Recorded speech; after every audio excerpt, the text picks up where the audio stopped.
interior design program, and I work fairly close to where John Moroney has his program set up. I'm happy, pleased to present Brooke Moore and John Moroney today. They're going to present the Building a Culture of Innovation. It's everyone's business. And I'll have Brooke introduce herself and then John, and then we can go around the room.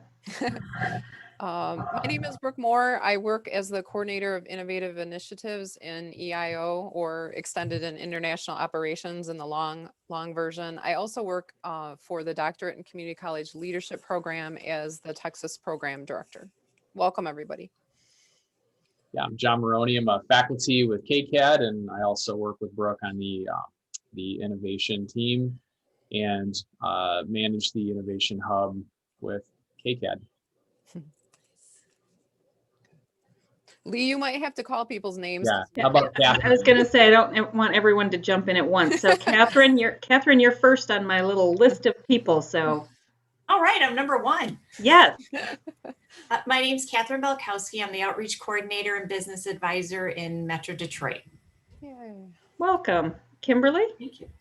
Hi, I'm Kimberly Brandemore-Saylor. I'm the outreach coordinator and business advisor for the Great Lakes Bay region over on the east side of the state. Wonderful. Thanks for being here. Jody? I'm Jody Gardai, the manager of staff training and development and human resources at Ferris. And a Teams guru. Nikki? Hi, I'm the ITM faculty program coordinator and advisor, taking over for Ken Clark. Thank you. Leah? Hi, I'm Leah Munger. I'm the assistant dean in flight. Welcome. Mark? Hi, I'm Mark Wilk. I work in ITS as a process automation specialist. Wonderful. Oh, now everybody's moved. Hold on. Angela? I'm Angela Johnson. I'm a project coordinator in corporate and professional development with extended and international operations. Wonderful. And I see Bill has just joined us. Bill, we're introducing ourselves and kind of saying where we are working, if you want to join in. Oh, sure. He's like, oh boy. Surprise! If I knew I was going to have to do that, I would have come. So yeah, I'm Bill. I'm teach digital art and design at KCAD. And we run a project called the Epic Project, where we attempt to build innovative media, that try new things to increase engagement and retention for educational, informational media. Thank you. Thanks for jumping in without much notice. Oh, that's quite all right. And Kimberly, did I get you yet? Yes. Yes. Okay. Yeah. Yep. Okay, I think that's our list of people. All right, so we know our audience, so we'll move on here. Yeah. So welcome, everybody. John and I wanted to do this session. We both had a mutual interest in this because I think sometimes that innovation is thought of as it's somebody else's job, where we really felt that everyone at every level that you work at in a university, that you can impact innovation. And so good ideas can literally come from anywhere. It's a matter of whether they get put forward or they get squashed. And so those are some of the things that we're going to talk about today. And John, do you want to tell them a little bit about what we're going to do in the second part of the session and just an overview? Sure. So we're gonna start by talking through a couple frameworks, and then we're gonna have you participate to some degree and give you a little taste of just some small thinking things you can do with your teams on a daily basis. Mm-hmm. So one of the things that we wanted to ask you, because I think it helps kind of frame the conversation, is the word innovation appears quite often in our strategic plan. I'm sure you haven't read it necessarily cover to cover. It's it's not like, really exciting bedtime reading, but it's very important. And the word innovation literally comes up many times. Why should we care specifically about innovation right now? What are some things that have happened? What are some reasons why do you think we're hearing about innovation right now? And if you're good with it, you can respond in the chat, or you can unmute. That would be fine too. Anybody have any thoughts? So Angela says COVID. Yes, Yes. it has changed a lot. Yes. Yeah, I think that's exactly right. We've had to completely innovate our teaching delivery. We were kind of on this trajectory to do what's called a flipped classroom. And it's kind of slowly moving along. And then when this hit, we just had to go all in on it and figure it out. And now it's been, now that we think we figured it out. We're figuring, it's an active verb. Yeah, right? yeah. Yes. But now it's like we wouldn't go back. So I think that's really right, Angela. You know, big events like this have sparked innovation over history for sure. And I don't think work's ever going to be the same after COVID. Yeah, and we've got some more comments in the chat as well. Leah said adapting to and maybe even staying ahead of change. So yeah, it's nice to be a little bit proactive. We've been in the reactive state a little bit with COVID, but now that we've experienced this, we're able to look ahead a little bit more. And Lee also comments that it's the number one things that businesses are looking for when they hire. You know, do you have the ability to adapt, be innovative, and have some things change? Creative problem solving. Yeah, is exactly. up to the top of the list. So, and this isn't just for teaching and learning, it's also for operationally, you know, within the organization, how we interact with each other as well.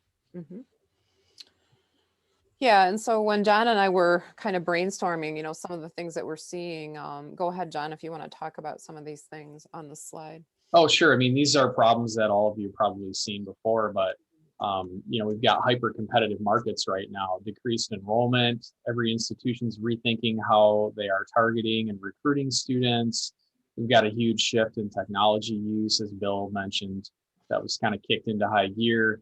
And we're fighting the perception of the value of college. So there's a lot of big picture problems facing higher education right now that are forcing us to rethink the way we do things.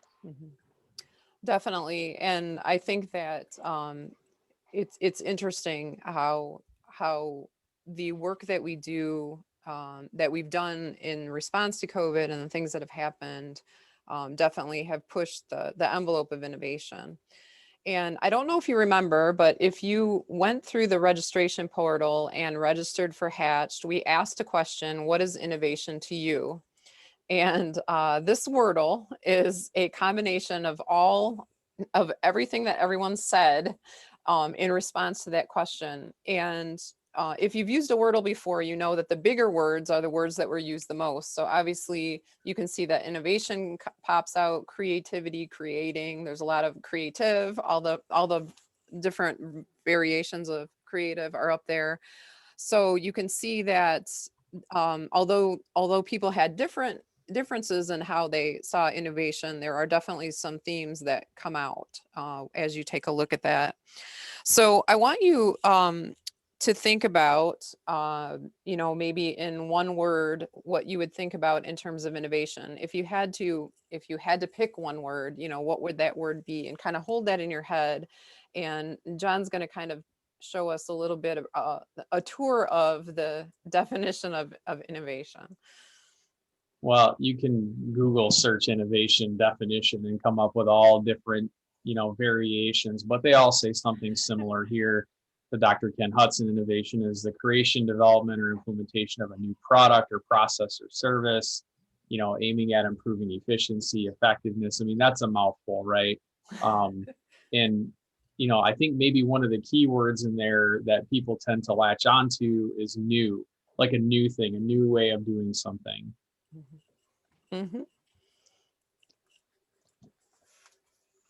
So part of what we'd like to do is maybe help give some practicality to that word. I think too often people who, you know, being a designer, and some of my colleagues who are also designers on this call, this might be more intuitive, but like thinking of what is a new thing, you might seem a little bit daunting if that's not what you do on a daily basis, like creating new ideas. But really, innovation should be thought of as more of like a continuous improvement exercise. And sometimes small changes can pay big dividends. And this is a model, 10 Types of Innovation from Dublin.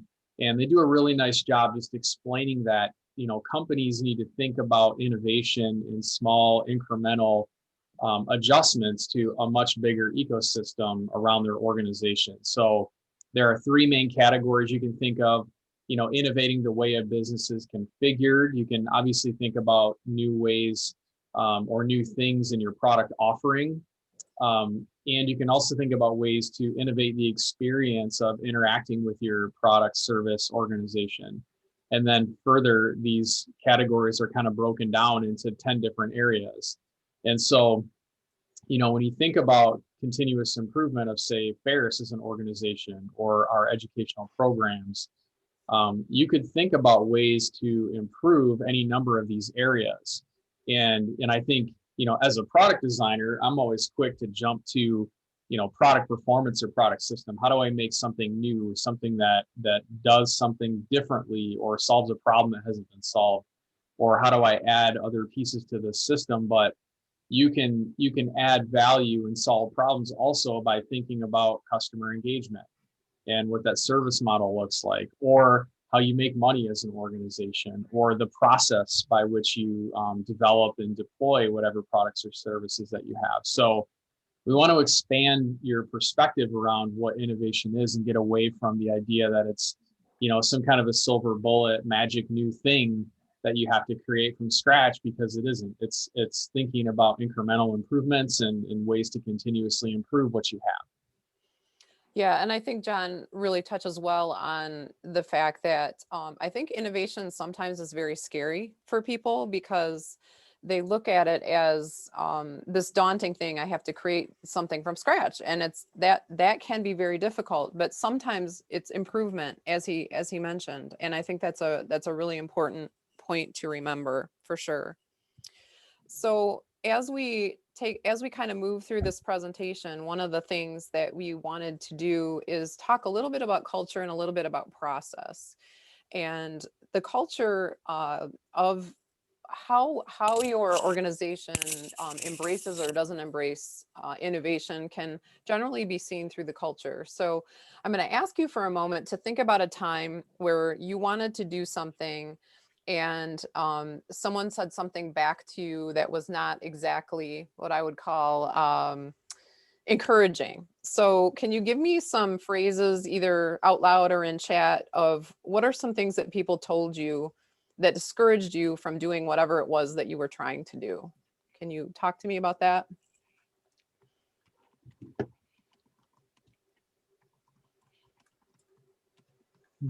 You're nodding, but I don't hear anybody saying anything. So you have to tell me what you're thinking. Jody posted, we've tried that before. Oh, they're coming in fast. Okay, all right, here we go. Check out the stuff I'd put in. We tried that before, it didn't work. When will we do it? Why would we do that? Okay, good. Let's see, folks are afraid of change. Yep. But that's my least favorite one, Mark, but we've always done it this other way. Ooh, it's supported by administration. That's one of my favorite ones. And I have to say, who cares about that yet? Yeah. Okay. So you've obviously experienced this in your life. This is good therapy. Who's going to pay for it? Yes. Budget is a big one. Why would we recreate the wheel? Sometimes there's a perception of that. Okay. Let's see how you did. I have some of these on my next slide. Oh, we've always done it this way. We've already tried that. That's a dumb idea. I don't know if anyone has ever straight up said that's really stupid to you, but it doesn't feel real good if that happens. That will never work. And so, yeah, very discouraging types of things that you're hearing. So let's kind of look at the opposite side then. What have people said to you if they've been encouraging? What is some of the language that you hear when people are encouraging to you in a project? Give me some of that language.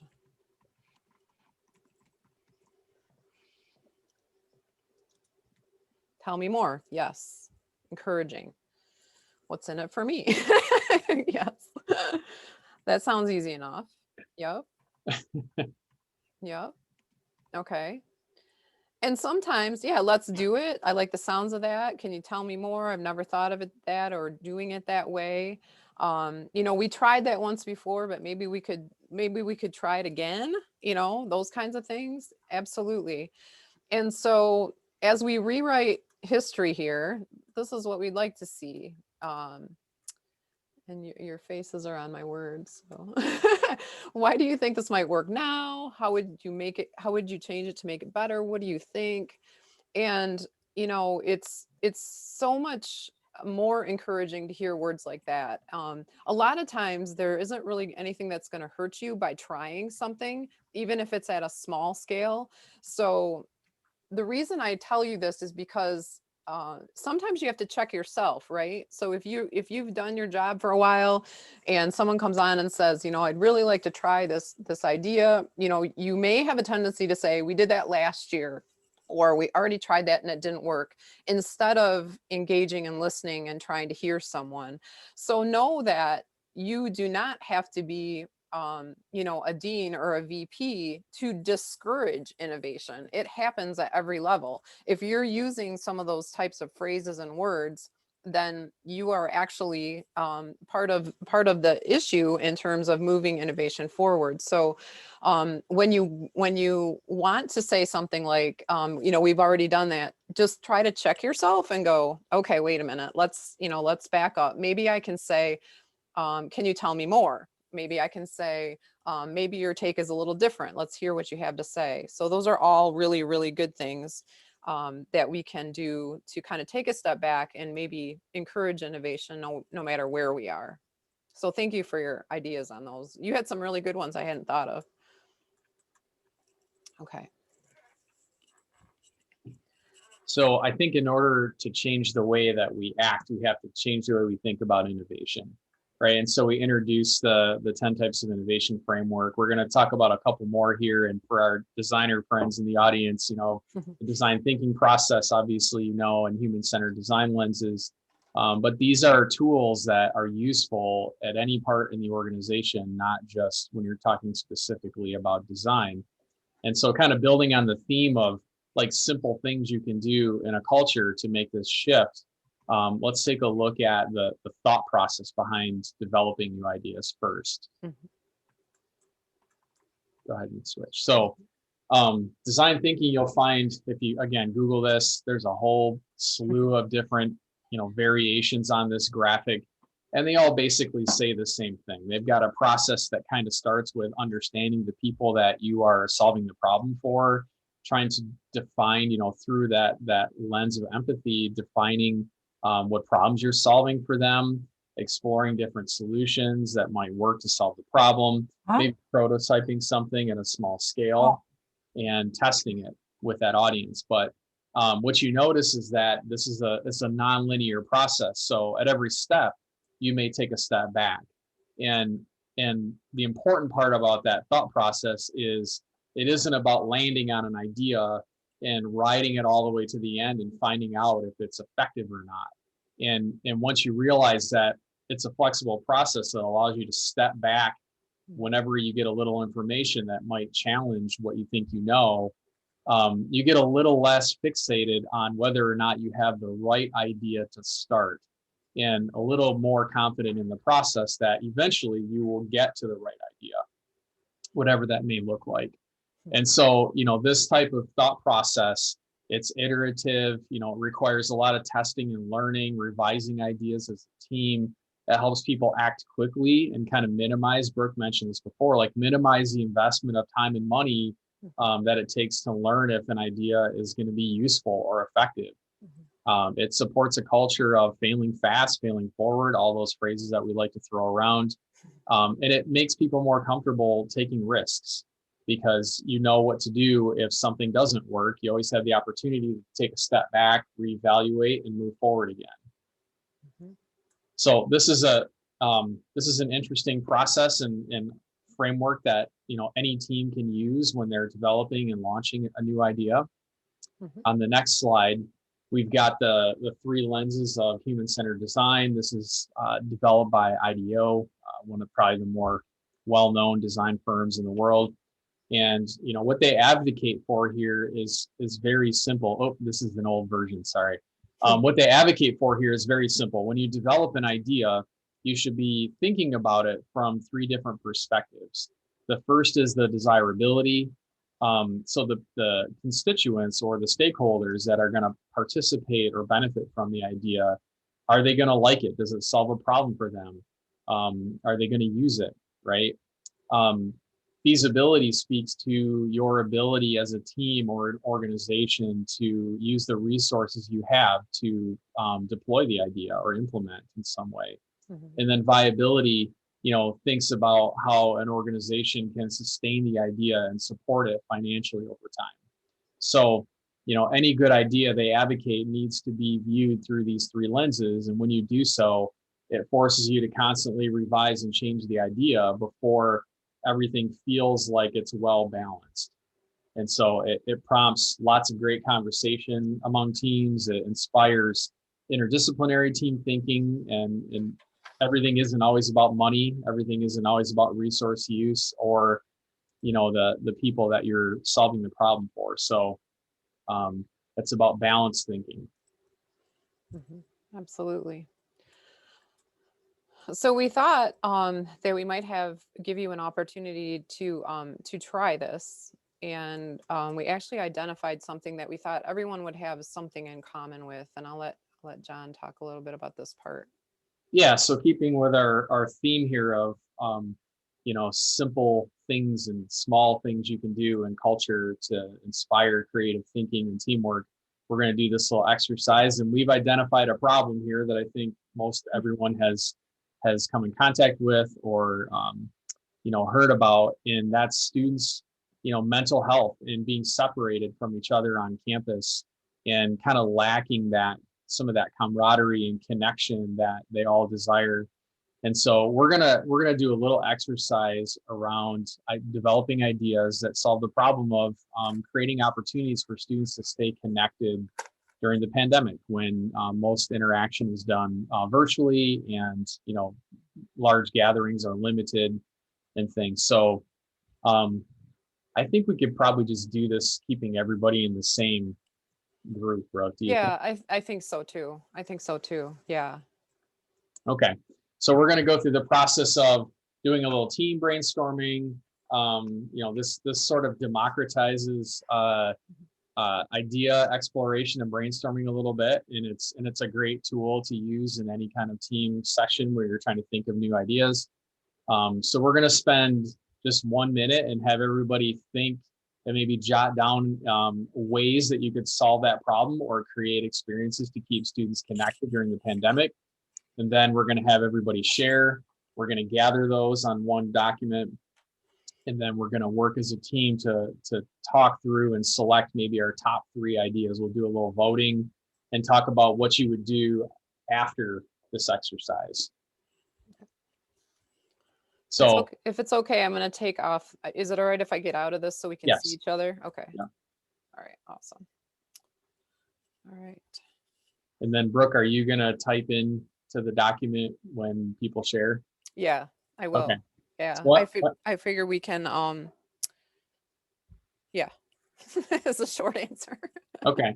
Well, the problem we're thinking through is students needing to stay connected during the pandemic when most things are done remote and we have limited in-person access. So everybody, we'll give you 1 minute here till 11:58. Maybe think about that problem in your head. Think about your own experiences, things you may have heard from students or recruits or faculty. Maybe jot down one good idea, and then we'll share in 60 seconds. And John, this is a social activity, not a class activity, right? That we're thinking about with students? I think if we focus on social, that might be more interesting for us because we've done a lot of talking about teaching and learning, but it doesn't have to be completely detached from education. We'll just say it doesn't have to be a classroom exercise or a classroom-based solution.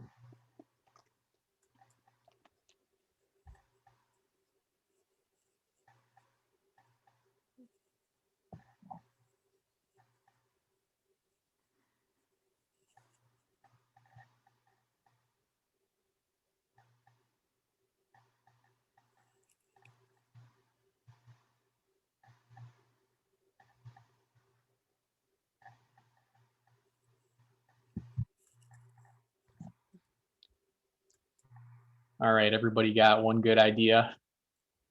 I don't think that. Has that been 1 minute? I think about, yeah. I think I'm gonna have to do this, and I don't think that's gonna work real well, so I'm gonna try it a different way. Are you using the shared PowerPoint to present? I was going to, but I don't think it's gonna work well, so I'll just do it like this. That works. Okay, There you go. I'm ready for your ideas. So the one that that I've actually heard about is students would take their favorite recipe and make it and make enough to share, and then have tubs or little containers, to go containers, that they would put outside the door, and other people can come and pick that up. Nice. And they video themselves while they make it, so they share the recipe. Oh, so they actually make the food and then share. Yeah. Oh, fun. That's cool. I was thinking a lot of people like to share about their pets. So maybe if they have a pet, asking people to maybe do a video or bring their pet to class day type thing. Having your pet do all kinds of weird stuff. See who can have the weirdest pet. Yeah. Okay.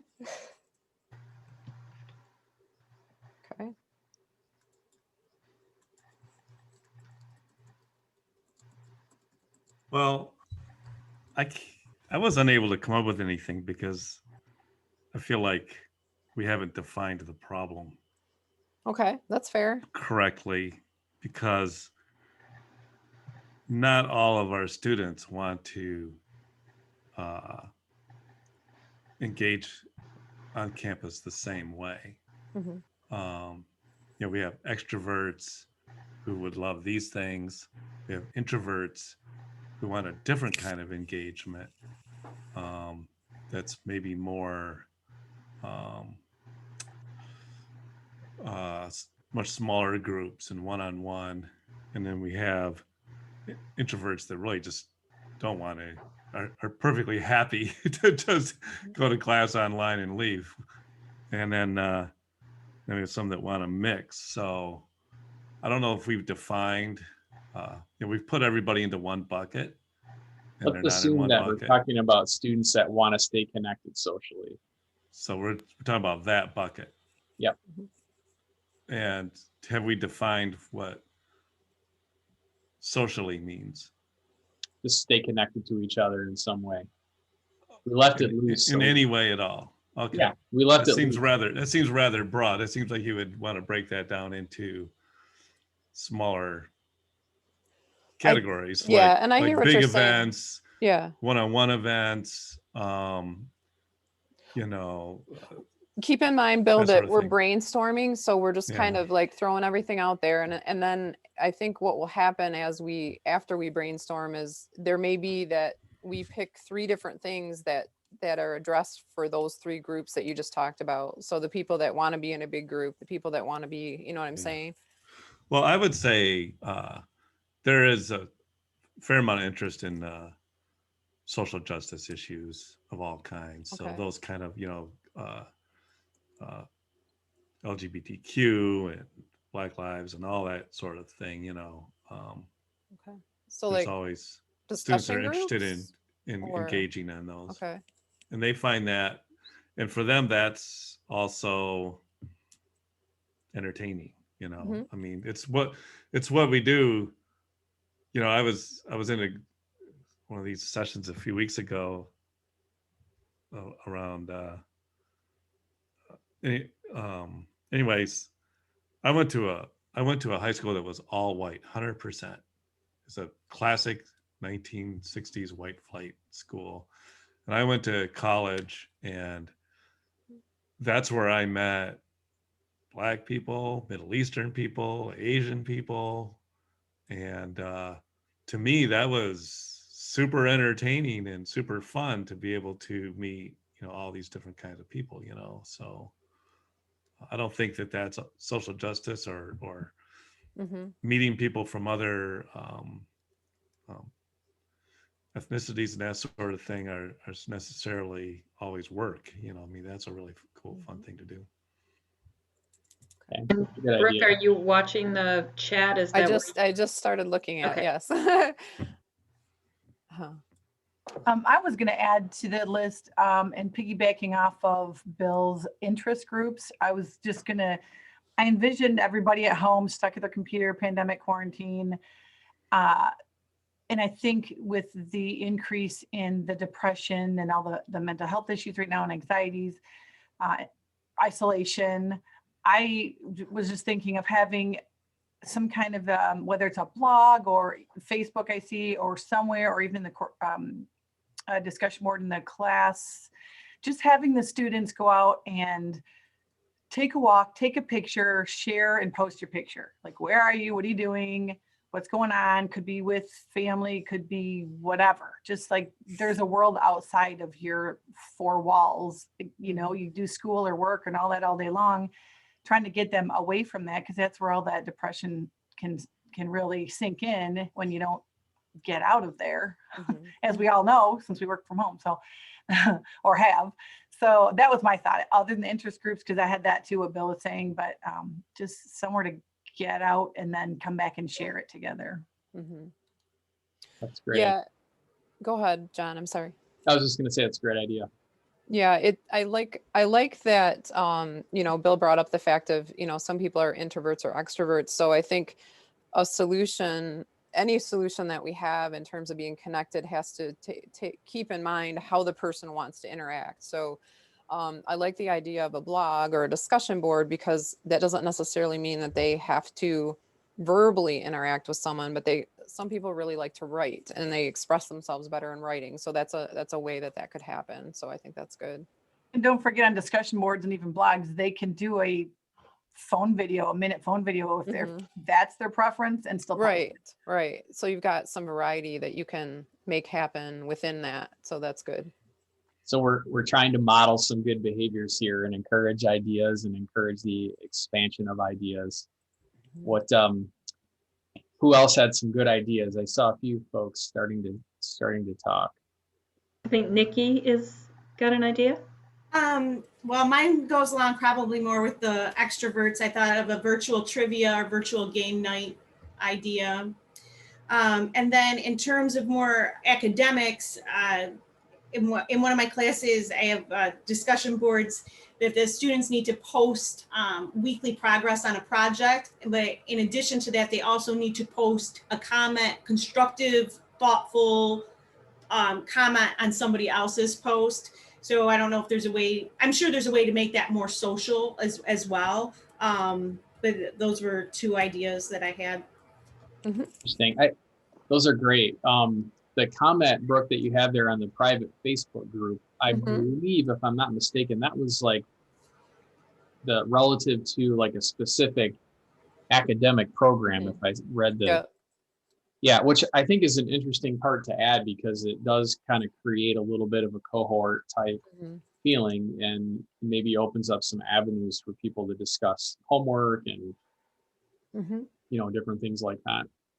For sure. We've actually done that one for this. That's through the Delta College location, and we actually started a criminal justice student group, because an organization, and it was first designed just to kind of get people to, you know, if we had speakers come in and people could kind of get to know a little bit more about the careers they're going into, and the Facebook group actually added to that in a really great way, where people are sharing, you know, job opportunities and connections and starting to build. Like, they were going out and they were creating you know, events that they were doing on their own on the side based on the connections they were building there. So it was a kind of a cool way to, because with us being in a community college setting, it's a little more difficult to kind of create that cohort feeling or that you know, that connection. So We also use that in our program, and it's a great way to stay in touch with alumni. Oh yeah, for sure. Yeah. Yeah. Other ideas? I think there are some things that you know, were done pre-COVID that still could translate to a virtual event. Kind of to piggyback on Nikki's comment about the virtual trivia and game night, something like a watch or listening party or a virtual battle of the bands sort of thing. A Zoom dance party I've seen. Like open mic night, virtual Yeah. open mic night. Jody says design a meme contest. That's cool. Mhm.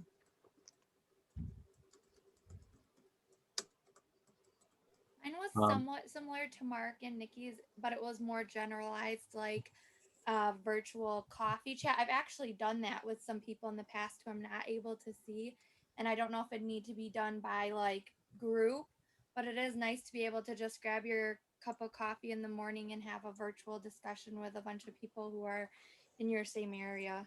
Mhm. Yeah, Bill brings up internet connectivity as a roadblock for some students. So maybe if some of this could be, you know, mobile platform based, if they have cell service at least, you know, they can participate in some of these things. Yeah, young folks a lot of them are on Discord. And I know that one of our students started a school-wide Discord group, but I don't know how it's going. They started a bunch of separate groups for bunch of subgroups at Kendall. I'm not involved in it because it's a student-led, you know, kind of a thing. But Discord's quite a big deal right now. I'm not on it. I feel like I gotta like get on board or something to that one, because that's where a lot of these college students are hanging out right now, and it's just a really sophisticated chat, you know, app. Okay, good to know. So some kind of Discord communities, I think, is what I'm trying to say. Okay. Long-winded. Oh, you're good. Yeah.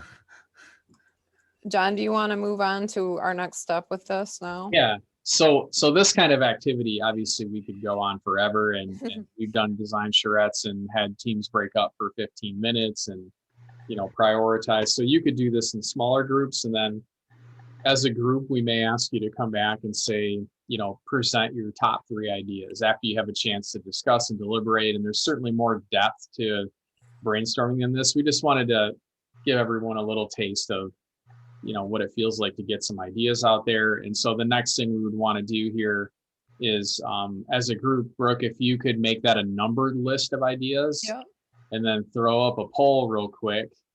Well, that didn't sound right, did it? So Brooke is going to publish a poll here in a second, and You have a lot of faith in my ability to do things really fast. wait, Lee is the facilitator, so shouldn't she? But not the technology person. I was going to say there's a faster way to do that, Brooke, but you're almost done. So. Oh, okay. Yeah, I probably could have clicked next to it, right? Yeah, that would have made sense. Jody, our tech expert on this call. Okay, there you have numbers. The long way. Can we do a poll and ask people to vote for like their top 3 or vote for 3 on a list? Is that possible? Let me see if I add a question. I can ask. And again, what you're voting on here are not, hey, these are the ideas that we think we're going to implement right now. What this type of voting usually does is serve as an indicator of where people feel an idea may have merit and warrant further investigation and refinement, and kind of go through that process of, you know, thinking through the desirability, feasibility, viability lenses, talking to constituents and getting their opinion on it. You know, so this kind of voting is not making a decision on what we're going to spend money and time on and implementing. It's just, where does the team feel there's some opportunity for continued exploration? Okay, I think it can only go up to 10. It's looking like. I'd like to recommend maybe, or at least throw out the idea of putting these into buckets for different types of students, like I had mentioned before. Well, typically we could, Bill. We only have like 5 minutes left. So. Oh, okay. Sorry. That's all right. Well, we're 5 minutes. just Okay, sorry trying about to that. get everyone a little bit of exposure to what this sort of feels Right like. on, Yes, right most on. certainly Gotcha. you could narrow, and during a design charrette, you may spend time and say, all right, this student population, how would they want to do it? And you could brainstorm and you could come up and prioritize 3 ideas for that group. You could move on to the next stakeholder group and do the same, and so on and so forth. So yeah, we're being kind of loose with the rules here in the spirit of kind of working through our time frame efficiently. Okay. I think it saved it in theory. Okay, I'm gonna launch the poll. The problem is though, what can you see right now? Can you see what I'm doing? Are you seeing my poll? We're seeing your Word document only. Okay, good. Okay, so you're gonna need to know what number you want to vote for because I didn't write it all out. Does that make sense? So you need to know if you're voting, and I only got to go through 10. So 1 through 10. You have it in your head. Okay. Does that make sense? Sort of, kind of. Mm-hmm. All right, you ready? Okay, I gotta figure out what I'm doing here.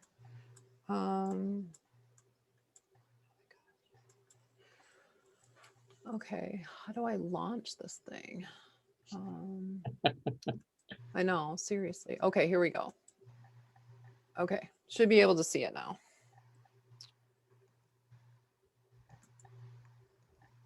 So if you use Microsoft Teams for your for your virtual collaboration, they have tools to do these similar kind of things too. Yeah, that session's done, John. You don't need to keep selling it. I'm trying to help Jody out. Okay, did everybody get to vote? Do you want me to end it? Looks like 9 of 11. Oh, we're close. Maybe one more person. So Okay. typically, if you were doing this in a space or like say on a mural board or something, you would actually put Post-it notes and you would write down like the reason why you liked that idea, or maybe a little bit of expanded thought around the idea, and you'd walk up and kind of tag some of these things. So, the virtual interaction is forcing us to rethink the way that we do that, since we can't all be in the same space and do this at one time. Okay, in case I lose this and can't show it to you, the top one was number 7, then number 5, then number 10. 7, 5, 10. Okay. And I'm going to share those. Hopefully you're going to see them. Can you see it? Yeah. Okay. All right, so 7, I think it's 7, 5. Well, maybe it was 2, 7, 5, 2. Okay. So, in a design charrette, or if you were doing this with your team, to try to solve whatever kind of problem you were discussing at the time, you could rationalize how many you wanted to choose moving forward. I think a common approach that I see sometimes is, if you've got 5 people on a team and everybody wants to explore, an idea over, say, a 30-day period of time and kind of work through that investigation process, you could choose 5 ideas. If you wanted people to work in teams, if you had a team of 6, maybe you choose 3 ideas and you have people pair up and do things. So the important thing is, if you want to share the presentation again, Brooke. Yep, just a second. After you go through that process of kind of diverging and converging back on a few ideas that the team thinks has merit, I think it's right here. To just go back to that idea and use that as the seed, right, the kernel, and start thinking at a deeper level and framing that idea out. So ask yourself the question, well, how would I know if students would like this, and what would they really want from an interaction or an experience standpoint? Well, go talk to some students, maybe start with small interview conversations. You could do a survey, maybe something like that. Try to understand the perspective of those different types of students. When you think about feasibility, how can we make this accessible to all students? How can we use, what kind of resources do we have available that we could use?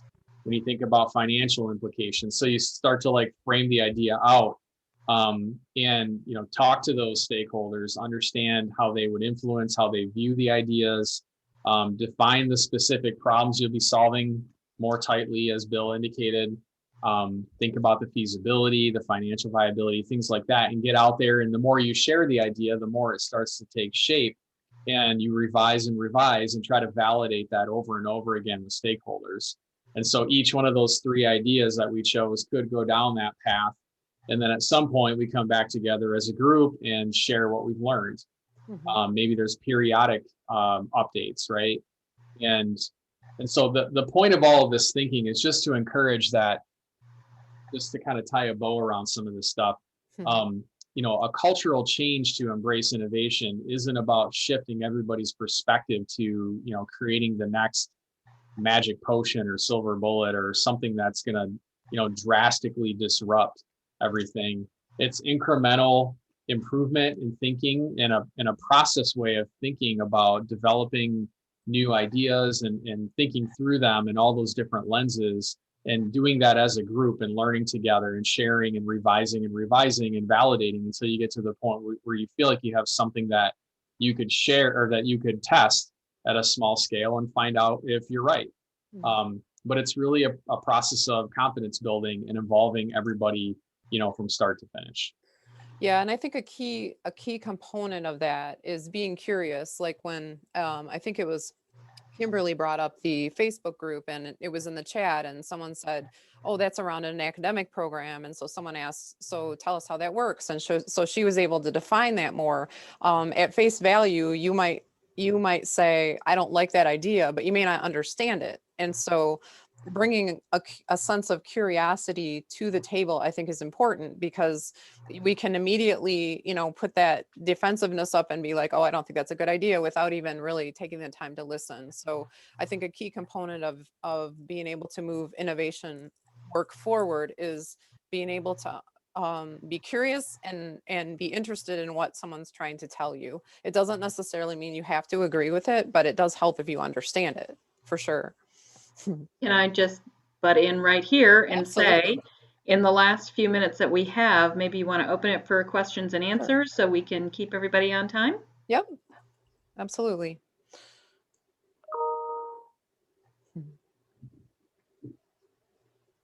Or not. Do you, I guess, let me ask you this. Do you see places in your work where this process or these different ways of thinking might help you work through something a problem or a challenge that you're seeing? And you don't have to disclose what that is, but I'm just curious to see if you see a place where this would be helpful to you in your work. I know with what I do, I definitely can see how it would be supportive. I think the struggle is people finding the time to have the conversations. Yes. So how do you convince someone that it's valuable enough to have the conversation in order to innovate? Right. Remember those old TV commercials? We might all be old enough. The oil commercials, you can pay me now or you can pay me later. Anybody remember those? It's like if you buy the good motor oil now, you won't, your car will last. But if you buy the cheap oil, then you're going to pay me later because I'm going to have to fix your car.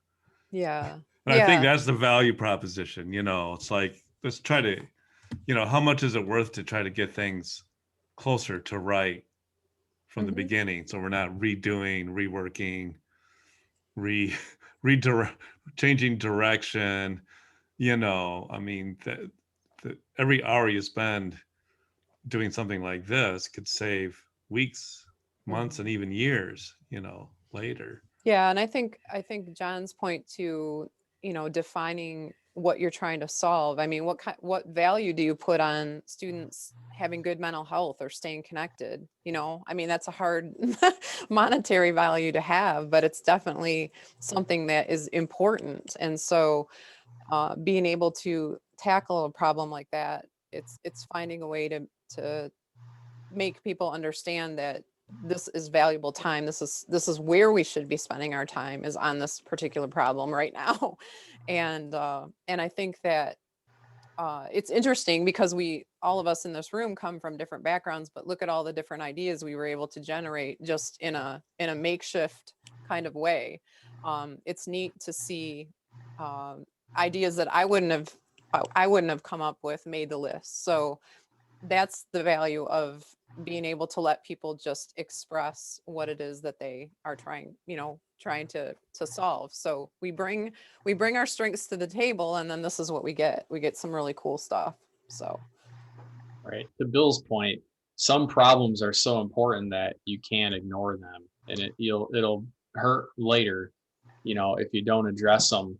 But part of what we were hoping to communicate here today is that you don't need, hours and hours of professional development and a certificate to say that you know how to participate and support innovative thinking in your team. It's small things. It's a small shift in mentality and embracing, new ideas, including people and discussions about ideas, and just making small incremental improvements and exploring different ideas. So it's the simple things that you can build into every team meeting. Our faculty have monthly team meetings, and we tackle problems that come up in a similar way. And try not to overburden people that don't have the time to spend exploring and framing out new problems if they can't, but they can still be part of contributing to the solution and giving whatever time that they can. Absolutely. So we hope we've given you some things to think about today, and feel free to reach out to either one of us if you have any additional questions. I think it's important that we remember always to be curious about, what's going on around you, the other ideas that people have. That's what this day is about, is trying to learn some new things that maybe you can take back with you. So I hope you have a wonderful rest of your day. Good to see you all, and thanks for spending the last hour with us, or 45 minutes. We appreciate it so much. Thank you very much. Have a good rest of the day. Excellent Okay, job, thank Lisa. you. You're the best host so far.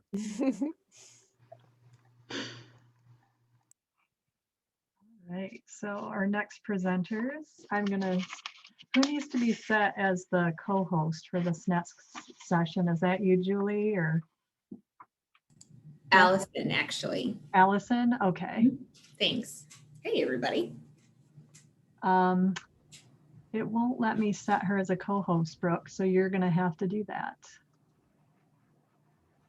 And real quickly, Allison, how do I say your last name? Now, so if you ignore the first N and you ignore the P, you're Okay. good. Okay, thank you. Thank you, Brooke.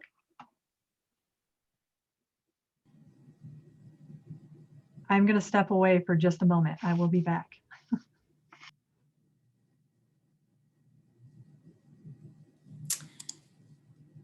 Michelle, would it work for you? I'm not sure. I forgot to ask this in my email. How are you introducing presenters? Are you introducing presenters, or are you having presenters introduce themselves?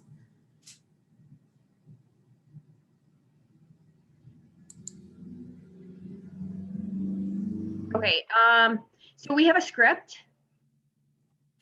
And I thought it was in the email I sent you. Okay. Maybe I'm forgetting, sorry. So I have, good afternoon, my name is, I'm a member of the innovation team. I'll be monitoring the chat today. The session will be recorded. It's my pleasure to introduce Julie Rowan, Allison Burknoff, Tracy Russo, and Todd Stanislav for their presentation, Shift the Paradigm from Pandemic Constraints to Agile Course Design. Thank you for that reminder. I won't say it that fast though. Which session are we doing? I'm just kidding. Todd, you're here to juggle, right? Yes. Yes, and I brought chickens to show.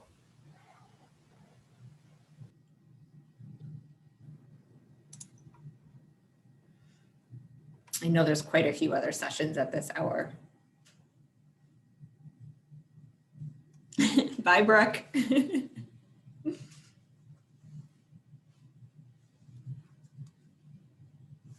Hi, Jim. Hi, Leslie.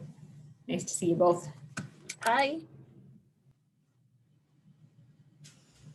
Hi, Leslie. Hey, Jim.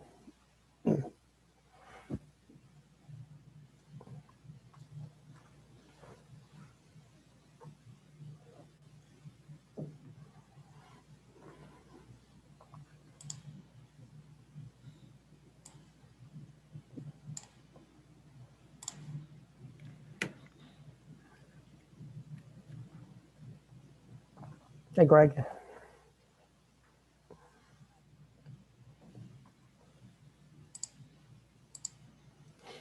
Hello. Hi.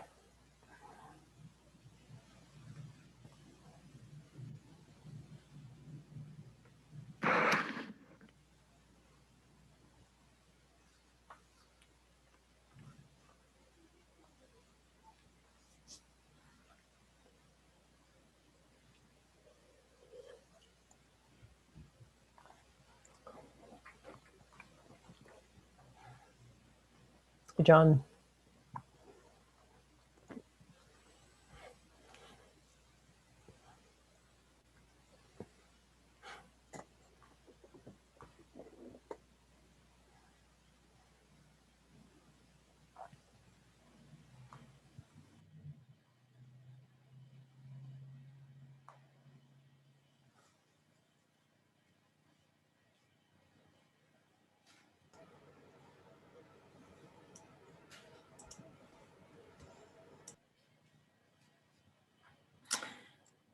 Let's see. Nikki, hello. Megan. Don't think we'd greeted you yet. One of our co-presenters was also presenting, I think, at the 11:30 session. So we'll have to decide if we want to be patient with her or if we want to give her a hard time. Probably going to lean towards giving her a second to get here. Hard time. Julie's just going to try and punt her to death.